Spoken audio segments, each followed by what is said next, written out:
በህጋዊም ሆነ በህገወጥ መንገድ ወደ አረብ ሀገራት በሚጓዙ ዜጎች ላይ እየደረሰ ያለው አሰቃቂ አደጋ በተመለከተ ቀጣዩ መሰናዷችን ትኩረት አድርጓል። ባልደረባችን ሀብታሙ ደምስ አዘጋጅቷል። ከኛ ጋር በመሆን እንድትከታተሉት እንጋብዛለን።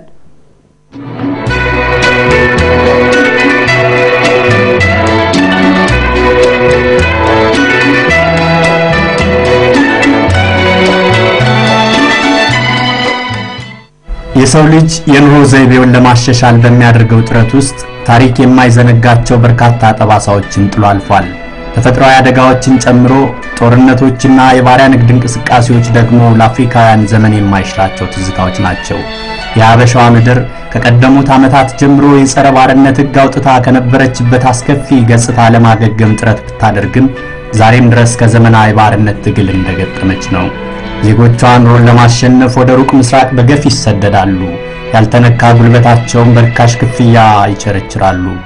ምንም እንኳን በዚህ የህይወት ግብግብ ውስጥ ከቦታ ቦታ ተዘዋውሮ መስራት ክፋት ባይኖረውም እንቅስቃሴው በአግባቡ ባለመመራቱ በዜጎችና በሀገር ላይ የሚያስከትለው ኪሳራ ቀላል አለመሆኑን የዘርፉ ባለሙያዎች ይናገራሉ። If you don't manage it very well, you can suffer the consequences of transnational crimes. በአግባቡና በጥንቃቄ ካልተመራ ፍልሰት ውጤቱ የከፋ ይሆናል። ለድንበር ተሻጋሪ ወንጀሎችም ይዳርጋል። ለምሳሌ ሰዎች ወደማያውቁት አካባቢ ታፍነው በሚሄዱበት ጊዜ ከፍተኛ ችግርና በደል ይደርስባቸዋል። በአፍሪካ ቀንድ አካባቢ ስር የሰደደው የዜጎች ህገወጥ ፍልሰት ማዕበል ከሚያናውጻቸው ሀገራት መካከል በግንባር ቀደምትነት የምትጠቀሰው ደግሞ የኛዋ ሀገር ኢትዮጵያ ናት። በአመት ከ370 ሺህ በላይ ዜጎቿ ህጋዊ ፈቃድ ወስደው ወደ አረቡ ዓለም ይኮበልላሉ። ህገወጡንም አቤት ይቁጠረው። ባሳለፍነው አመት ከወንጀል ነፃ ሰርቲፊኬት በመሰጠበት የፌደራል ፖሊስ አሻራ ምርመራ ክፍላችን አገልግሎት ለማግኘት የመጡ ወደ ተለያዩ የአረብ ሀገራት ብቻ በህጋዊ መንገድ ለመጓዝ የተመዘገቡ ዜጎች ቁጥር ከ370 ሺህ በላይ ነው። በአሁኑ ወቅት ደግሞ በሳምንት በአማካይ 10 ሺህ ተገልጋዮችን እናስተናግዳለን ወደ ውጭ ለመውጣት ማለት ነው። እነዚህ ሁሉ ወደ ተለያዩ የባህረ ሰላጤውና የአረብ ሀገራት ለመጓዝ የተዘጋጁ ናቸው። አብዛኛዎቹ ምናልባትም ከ80% በላይ የሚሆኑ ሴቶች ሲሆኑ ከነዚህ የሚበዙት ደግሞ እድሜያቸው ከ30 በታች የሚበዙት ከ14 አመት እስከ 24 አመት የማይበልጡ ናቸው።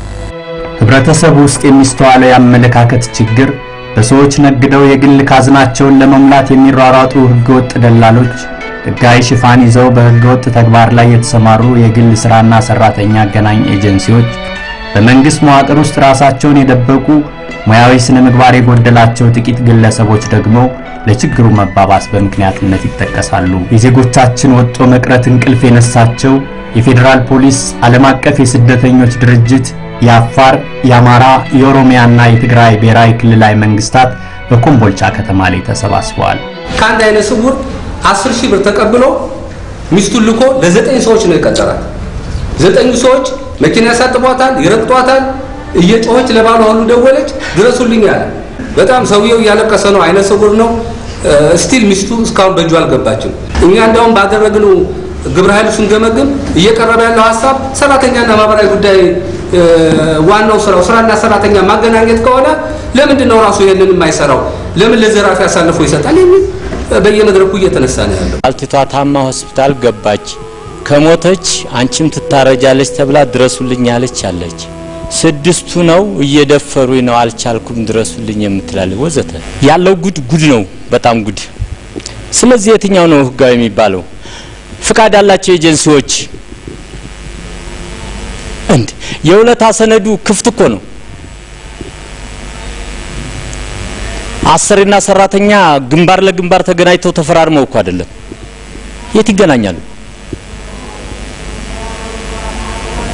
በውል አይደለም እኮ ያለው ፎርም ነው። ማን ነው ኤጀንሲው? ራሱ ነው ኮንትል የሚሞላው። ለምንድነው ችግሩን የማናስቆመው? አንደኛ ደላሎቹ የት ነው ያሉት? ደላሎቹ አሁን እታች ያሉት 105 ደላላ 200 ደላላ ምናምን የሚለው ነገር ብዙ እንትን አይደለም። መንግስት መስሪያ ቤት ውስጥ ያሉ ደላሎች ለምን አይነገርም? ፖሊስ መዋቅር ውስጥ ደላላ አለ፣ አስተዳደርና ጸጥታ ቢሮ ውስጥ ደላላ አለ፣ ፍርድ ቤት መዋቅር ውስጥ ደላላ አለ። ስለዚህ ለምን በግልጽ ያ አይነገርም?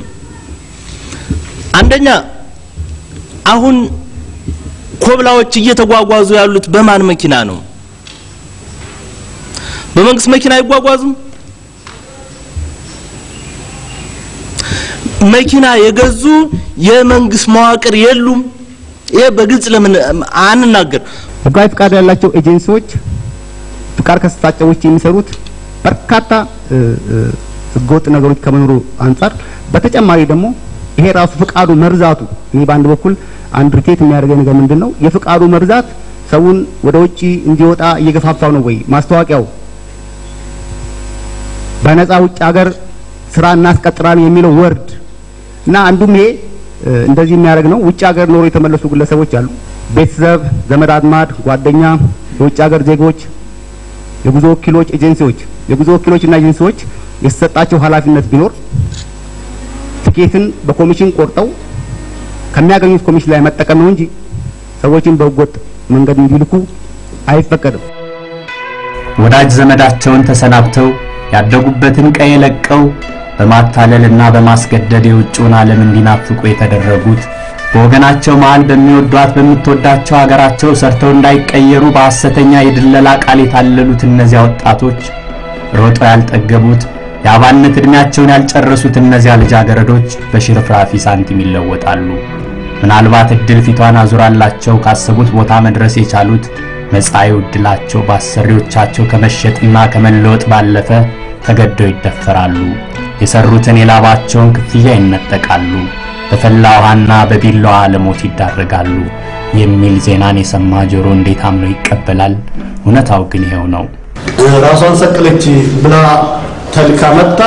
አስከሬኑ እዚህ ሲመረመር 22 ቦታ ተወግታ ተጨቅጭቃ የሞተች አስከሬን ተረክበናል። በቀን ሚኒመም ከ2 እስከ 3 አስከሬን እናረዳለን። ከምንቀበለው ውጪ እናረዳለን። ቤተሰብ ካረዳን በኋላ መቶኛ ጋር እያለቀሱ ያነቡ ከነሱ ጋር እያለቀስን ፎርም እየሞላን ወይ ይምጣልን አስከሬን ወይ እዛ ይቀበርልን የሚል ፎርም እኛ ጋር ይሞላሉ። ይሄንን ለኤምባሲ እንልካለን። ኤምባሲው ይሄንን አስከሬን ተከታትለው ይልካል። በአምናው ብቻ በ10 ወራት ወደ 280 አስከሬን ተቀብለናል።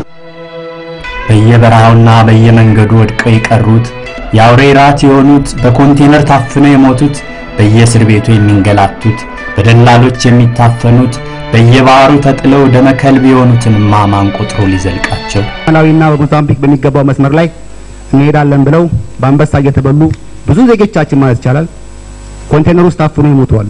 በአውሬ የተበሉ በተለይ ሁሉ ጊዜ መናገር እንፈልገው በዚህ በደቡብ ያለው ከኬንያ ጀምሮ ታንዛኒያ፣ ማላዊ፣ ሞዛምቢክን ተሻግሮ ወደ ደቡብ አፍሪካ የሚጓዘው የሚደረገው ጉዞ እጅግ አስከፊ እና በጣም ችግር የሚደርስበት ጉዳይ ነው ያለው።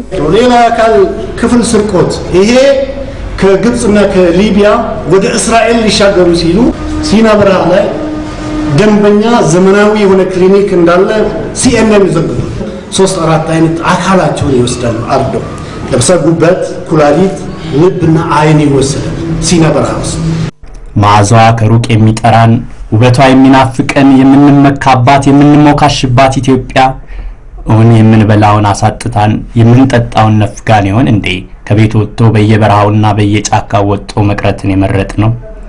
ኢትዮጵያችንስ ሀገራችንስ ከሩቅ ሆነው ለጠሯት እንባውጥተው ለተማጸኗት ጎረቤቶቿም የሚጨክል ልብ የላትም እንኳን ለኛ በቅፋ ውስጥ ላለን ልጆቿ። 13 ሺህ ብር ከአክሲ ተበድረው አንደኛው 13 ሺህ ብሩን አረብ ሀገር ለመኮብለል ሞከረ። ተጠርዞ መጣ። ጥርዝ ሆኖ ተቀምጧል። ጥርዝ ይባላል በእኛ አካባቢ ቋንቋ። እዛ ደርሶ የተመለሰው ማለት ነው። 13 ሺህ ብር ውሃ በላው። በዛች 13 ሺህ ብር ኪዮክስ ከፍቶ የቸረቸረ ልጅ ዛሬ ባጃጅና ሌላ ንብረት ማፍራት ችሏል። እኩል ነው ከአክሲ የተበደሩት። ተመልከቱ። ይሄ መጀመሪያው ነው። ሁለተኛው ደግሞ ንብረት ሸጠው የወላጆቻቸውን ንብረት ሸጠው እነሱ ያፈሩትን ንብረት ሸጠው የሚሄዱ አሉ። የሚሸጡት ብር ጠቀም ያለ ሽያጭ የሚሸጠው የመሬት ኪራይ ከፍተኛ ዋጋ አለው። ሌሎች የሚሸጡ አንድ ጥሩ በሬ ቢያወጣ በከሚሴ ገበያ ከ4-5 ሺህ ብር ይሸጣል። ጨመርመር አድርጎበት ነው የሚሄደው። ያንን ነገር ወደ ስራ ቢቀይረው እዚያው ከሚሴ ላይ የቀየሩት እየተለወጡ ያያናቸው ስለሆነ ማለት ነው። ያ ሪሶርስ እየሄደ ነው። የሪሶርስ ብክነትም ነው እዚያ። ያሳደጋቸው ማህበረሰብ የጣለባቸውን ኃላፊነት ዘንግተው ራሳቸውን ብቻ ተመልክተው ባህላችን የማይቀበለውን በሰዎች ነግዶ የመበልጸግ ተግባር ለመከላከል ከያንዳንዱ ግለሰብ ምን ይጠበቃል? እየተወያያችሁ ጠብቁን።